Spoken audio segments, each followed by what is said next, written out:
देखिए हम लोग हिंदी कहानी का इतिहास पढ़ रहे थे और हिंदी कहानी का इतिहास आप लोग को बहुत ही अच्छे से डायग्राम से बना के समझा दिए थे। अब देखिए उसके बाद हम लोग प्रेम मंजूषा पुस्तक जो है ना, प्रेमचंद की सर्वश्रेष्ठ कहानियां, उसमें से जितने भी इंपॉर्टेंट क्वेश्चन थे आप लोग को लिखवा दिए थे और अच्छे से कॉन्सेप्ट भी समझा दिए थे, और कौन कौन से इंपॉर्टेंट कहानी है वो भी आप लोग को सब बता दिए थे। जो लोग नहीं जानते वो मेरा पिछला वीडियो जाके देख लीजिए, उसमें मैं सारे इंपॉर्टेंट प्रेमचंद की सर्वश्रेष्ठ कहानियां में जो जो इंपॉर्टेंट कहानियां वो सब आप लोग को बता रखा है। अब देखिए वहां पे सारी कहानियां मैं बता रखा हूँ, आप लोग वहां पे जाइए और देखिए, उसके बाद अपने तैयारी को और बेहतर बनाइए।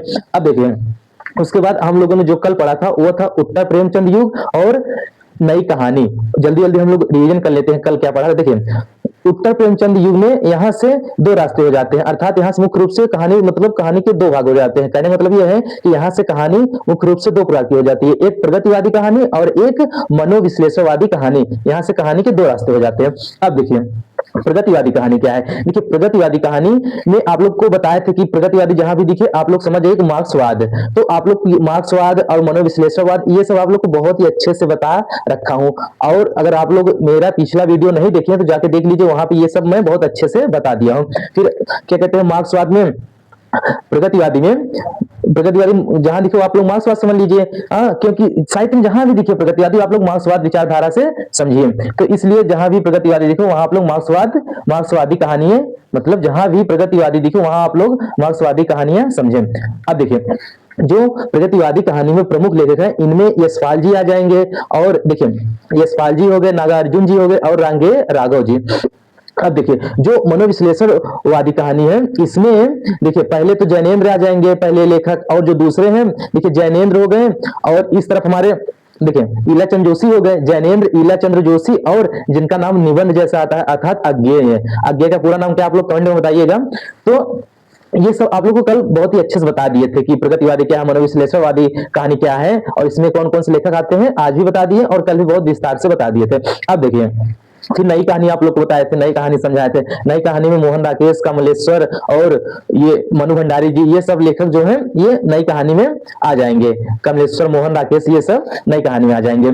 तो नई कहानी भी आप लोग को बहुत ही अच्छे समझा दिए थे। तो आज हम लोग जो आप लोगों के लिए लेकर आए हम वो है एक दुनिया समानांतर से संभावित प्रश्न। तो आज हम लोग ये देख लेते हैं। देखिए पहला प्रश्न है, आपके राय में एक दुनिया समानांतर की कौन सी कहानी सर्वश्रेष्ठ है और क्यों।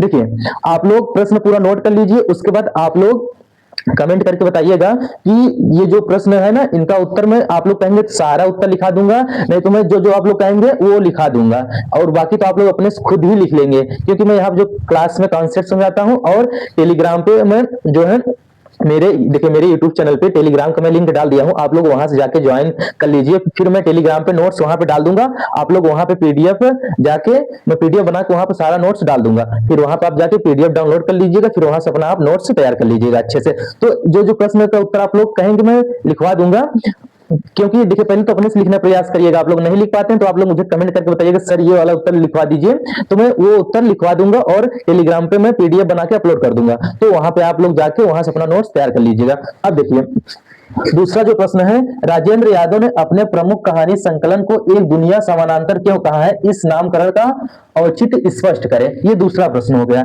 अब देखिए तीसरा प्रश्न क्या है, एक दुनिया समानांतर नई कहानियों का प्रतिनिधि संकलन है, कहानियों के उदाहरणों के आधार पर स्पष्ट करें। ये हमारा तीसरा प्रश्न हो गया। अब देखिए चौथा प्रश्न क्या है, एक दुनिया समानांतर की कहानियां प्रेमचंद की कहानियों का ही अगला चरण है, उपयुक्त कहानियों उदाहरण के आधार पर इस कथन को स्पष्ट करें।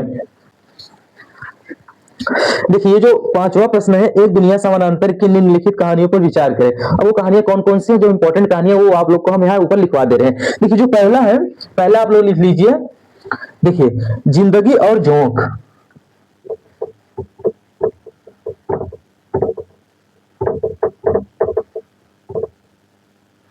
जिंदगी और जोंक,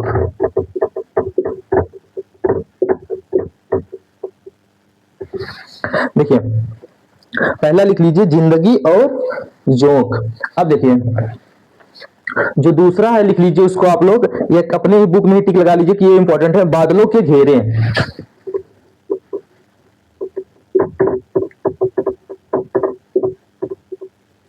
बादलों के घेरे।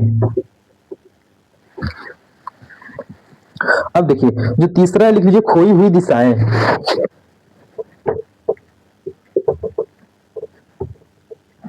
खोई हुई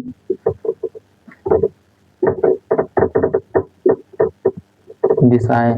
खोई हुई दिशाएं किसकी रचना है? कमलेश्वर की है। आप लोग जो भी कहानी है उसके जो लेखक हैं उसका मतलब उसके नाम भी पता होना चाहिए कि ये कहानी के लेखक हैं, क्योंकि कभी कभी क्या होता है, देखिए इसमें कहानी मोस्ट इंपॉर्टेंट क्या है, आप लोग को कहानी के रचनाकार कौन है, लेखक कौन है, उसका नाम याद होना चाहिए, और इसमें जो पात्र चरित्र है उनका नाम याद होना चाहिए, क्योंकि कभी कभी क्या होता है ना कि व्याख्या करने के लिए भी आ जाता है तो उसमें लिखना होता है, तो इसलिए और पात्रों चरित्र का नाम अगर आप लोगों को पता होगा तभी आप लोग पहचान पाएंगे कि इस कहानी के लेखक कौन है। तो इसलिए आप लोग ये पढ़ते समय आप लोग अच्छे से ध्यान रख लीजिएगा। अब देखिए जो चौथा है आप लोग लिख लीजिए परिंदे।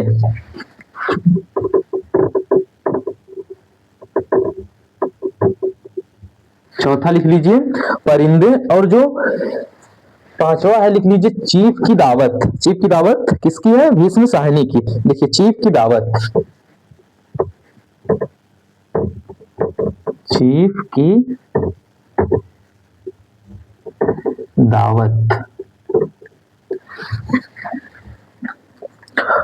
और जो छठा है लिख लीजिए यही सच है।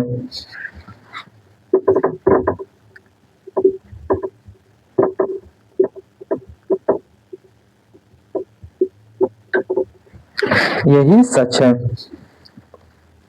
और एक लिख लीजिए जो 7वां नंबर है, लिख लीजिए एक और जिंदगी। एक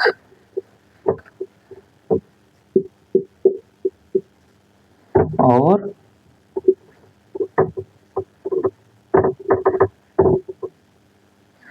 एक और जिंदगी। देखिए 1 2 3 4 5 6 7 हो गए, और लिख लीजिए एक आठवां लिख लीजिए टूटना।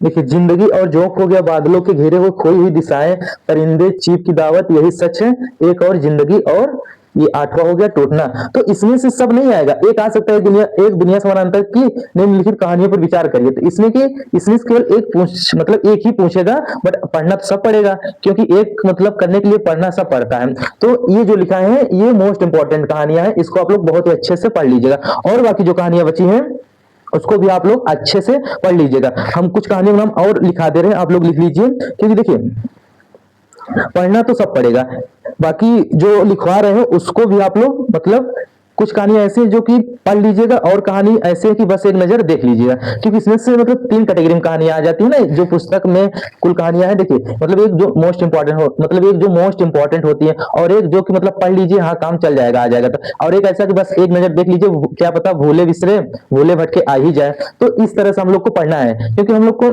थोड़ा दिमाग लगा के पढ़ना है ना, इतनी सारी कहानियां हैं, तो इस तरीके से पढ़ाई करना है। देखिए ये हो गया, बाकी इसमें से आप लोग और पढ़ सकते हैं, जैसे दूध और दवा है, और इसमें से मेरा दुश्मन जो है ये भी पढ़ सकते हैं, गुल की बन्नो पढ़ सकते हैं। मतलब इसमें ये सब जो कहानी आप लोग को बता रहे हैं इंपॉर्टेंट है, मतलब इसको आप लोग अच्छे से पढ़ लीजिएगा। और इसमें से और भोला राम का जीव है, इसको भी पढ़ लीजिएगा, एक नाव के यात्री, इसको भी पढ़ लीजिएगा। तो ये सब जो कहानी आप लोग को बता रहे हैं ना ये इंपॉर्टेंट है, आप लोग इसको पढ़ लीजिएगा।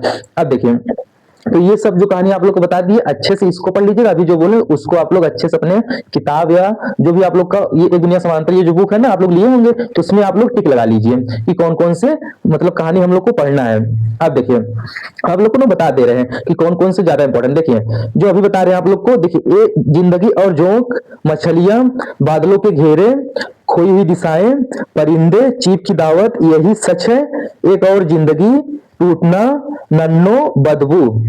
ये नन्नो और बदबू, भोला राम का जीव, ये सब जो है इसको आप लोग अच्छे से पढ़ लीजिएगा। अब जो बता रहे हैं उसको मतलब उसको भी मतलब पढ़ लीजिएगा, क्योंकि ये अभी जो पहला बताया है ये मतलब मोस्ट इंपॉर्टेंट कहानियां हैं, मतलब इसके आने की संभावना ज्यादा रहती है, और जो अभी बताने वाले हैं वो भी मतलब आने के चांस है, बट इसके आने के चांस ज्यादा रहती है। तो हमें देखिए पढ़ना सब है, बट हमें इस तरीके से पढ़ना है कि जो अभी आप लोग को पहले बताया उसको आप लोग ज्यादा से ज्यादा अच्छे से पढ़ लीजिएगा, और जो आप बताने वाले हैं उसको भी पढ़ना है। बट इसको क्या है बताया ना, कहानियां मतलब तीन तरीके से हम लोग पढ़ेंगे, मतलब देखिए दिमाग लगा कर पढ़ेंगे माइंड से, तब सही रहेगा। क्योंकि देखिए बताया ना कि तीन कैटेगरी बता दी है ना, कि मतलब जिसके आने की संभावना ज्यादा रहती है, जिसको मतलब पढ़ लीजिए हाँ काम चल जाएगा, और एक है जो थर्ड कैटेगरी का, वो मतलब एक निगाह देख लीजिए क्या पता भूले बिसरे आ ही जाए। तो और जो बची है आप वो लोग उसको भी अच्छे से पढ़ लीजिएगा, बाकी अभी जो बोले उसको टिक लगा लीजिए और अच्छे से उसको पढ़ लीजिएगा।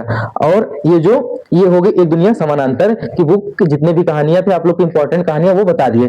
अब आप लोग कहानियां सब अच्छे से पढ़ लीजिएगा। अगर कोई भी कहानी में आप लोग को डाउट होता है तो आप लोग मुझे कमेंट करके बताइएगा कौन सी कहानी में आप लोग को डाउट है, मैं यहाँ पे उस कहानी का थीम क्या है, तो उस कहानी का थीम और पूरा सब कुछ बता देंगे। जैसे खोई हुई दिशाएं की थीम क्या है, मतलब अकेलापन, शहर में अकेलापन, तो ये सब मतलब इस कहानी का थीम ये है। तो ऐसे ही सब कहानी का थीम क्या है और उसके मतलब पात्र चरित्र क्या है, सब कुछ यहाँ अच्छे से डायग्राम बना के आप लोग को समझा देंगे। जिस कहानी में आप लोग को डाउट होगा तो आप लोग फिर भूलेंगे नहीं।